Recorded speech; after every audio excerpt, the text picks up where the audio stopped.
It was a quiet winter morning when Ethan, a shy 12-year-old boy, entered his classroom for the final exam. His hands trembled as he sat down. He wasn't scared of the test, he was scared of failing again. Last time, his marks were so low that he spent an entire evening crying in his room. As the teacher handed out the exam papers, Ethan took a deep breath and whispered to himself, "I can do this. I hope I can." He picked up his old wooden pencil, the only one he had. It was short, worn out, and chewed at the top. Still, it was his favorite. It reminded him of every test he had ever tried to overcome. The bell rang. The exam began. Ethan wrote the first answer carefully, then the second. For a moment, he felt confident. But as soon as he pressed the pencil a little harder, it snapped. The sound was small, crack, but for Ethan, it was the loudest sound in the room. His heart sank. Everyone else kept writing, pages turning, pencils scratching.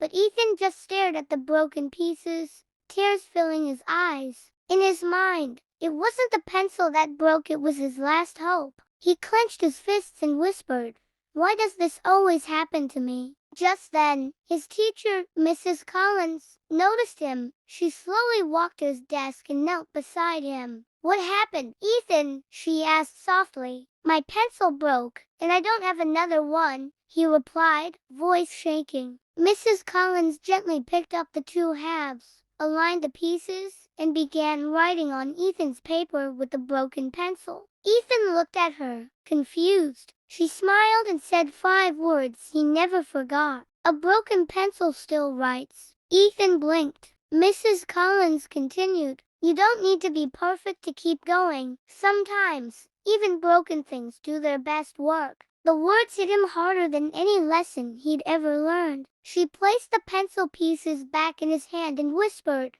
"This exam doesn't decide your value. Trying does." Something inside Ethan changed in that moment. He wiped his tears and continued writing slowly but steadily. He finished the entire paper using the broken pencil. Weeks later, the results were announced. Ethan didn't score the highest, but he scored better than ever before. When he saw his marks, he whispered the same words with a proud smile. "A broken pencil still writes." From that day on, whenever he faced tough moments, failures, disappointments, mistakes, he remembered the broken pencil. It became a symbol of resilience, reminding him